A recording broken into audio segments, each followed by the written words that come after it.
Morning student. आज हम मुक्ति दूत के खंड काव्य के आधार पर महात्मा गांधी जी का चित्रण देखेंगे, जो कि आपके यूपी बोर्ड एग्जाम में ज़रूर आता है।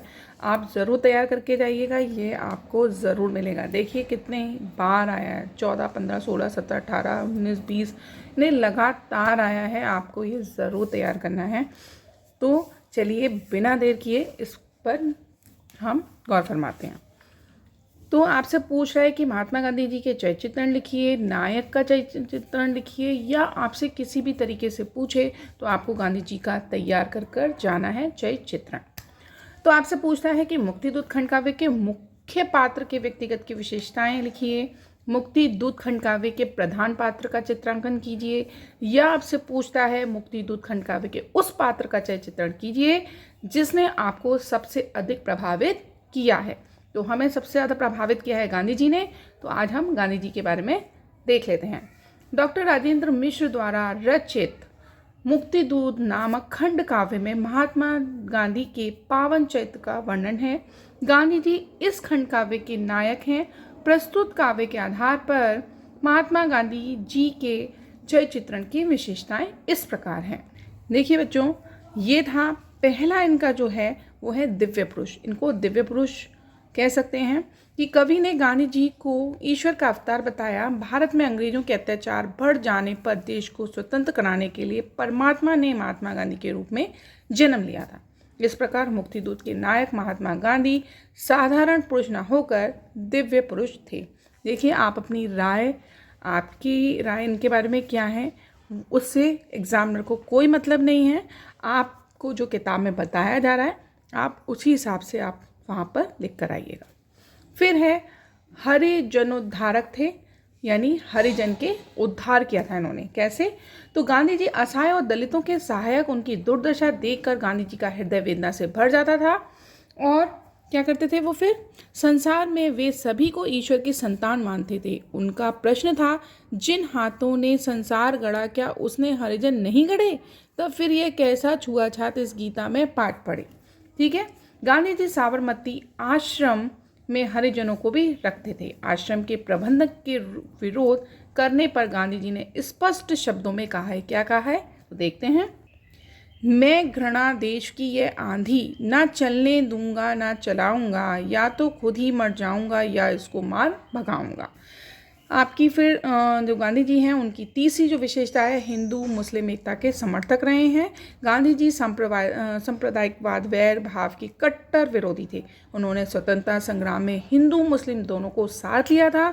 उन्होंने हिंदू और मुस्लिम एकता पर अत्यधिक क्या कहेंगे, प्रयत्न किया कि उनकी एकता बनी रहे। वे हिंदू मुस्लिम को एक डाली के दो फूल समझते थे। वो कहते हैं, मुझे लगते हिंदू मुस्लिम एक ही डाली के दो फूल, एक ही माटी के दो रूप, एक ही जननी के दो लाल। फिर उनको हम कह सकते हैं आर्थिक समृद्धि के पोषक। भारत एक गरीब देश है, इस बात का गांधी जी ने सदैव ध्यान रखा। नहीं था वो किस परिस्थिति में भारत ऐसा हो गया, इसलिए एक कवि जो कह रहा है वो कह सकते हैं, लेकिन हमारा जो भारत था काफ़ी समृद्ध था, लेकिन बाहरी आक्रमण की वजह से हमारे भारत की ये दशा हो गई थी।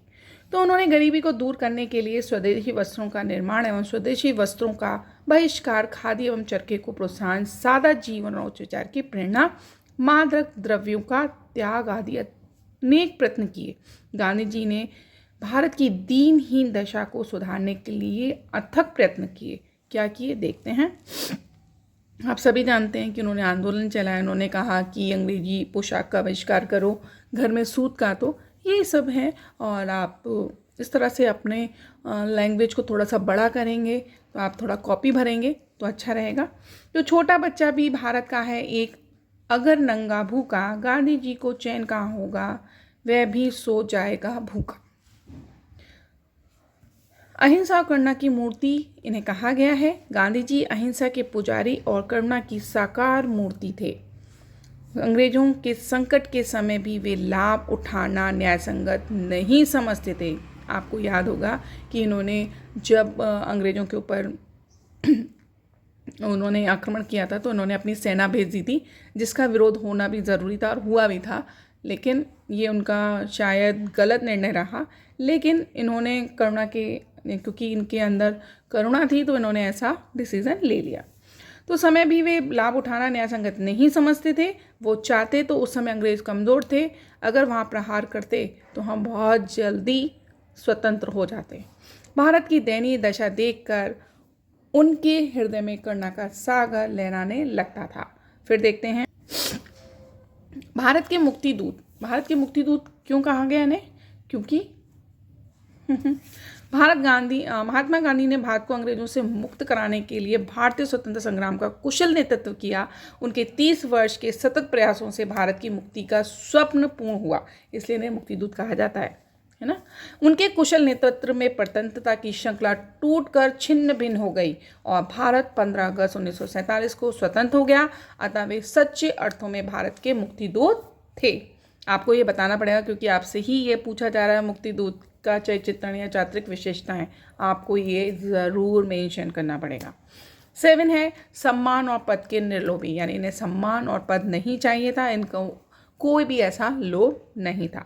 गांधी जी का त्याग एवं बलिदान एक आदर्श है। उन्होंने भारत को अंग्रेजों से मुक्त कराने के लिए अपना सर्वस्व समर्पित कर दिया था। उन्होंने जीवन भर अनेक यातनाएं भोगी और संघर्ष करते रहे। भारत के स्वाधीन होने पर भी जब गांधी जी का लक्ष्य पूर्ण हो गया तब उन्होंने संघर्षपूर्ण राजनीति से संन्यास ग्रहण कर लिया और क्या कहा, लड़ाई मेरी हुई समाप्त, विदा ओ जीवन के जंजाल, नया गांधी बन तुम्हें स्वदेश करेगा प्यार, जवाहर लाल। क्योंकि उन्होंने जब स्वतंत्र हुआ तो उन्होंने जो है नेहरू जी को राष्ट्र सौंप दिया था। अब फिर क्या कहते हैं वो, इस प्रकार गांधी जी के देवतुल्य मानव, स्वतंत्रता के अग्रदूत, हरिजनों के उद्धारक, भारत की आर्थिक समृद्धि के पोषक, निर्लोभी एवं अहिंसा प्रेमी थे। वे सत्य, अहिंसा, करुणा, प्रेम, उदारता, सहानुभूति, समता, देश प्रेम आदि मानवीय गुणों के साकार रूप थे। तो आज मैंने आपको ये करा दिया है। प्लीज़ आप अपनी हिंदी की तैयारी के लिए इस वीडियो को ज़रूर देखें। आप अपने फ्रेंड्स को शेयर करें, इसे लाइक करें और सब्सक्राइब करें। मेरा प्रोत्साहन बढ़ाएं। जब तक के लिए bye bye and take care.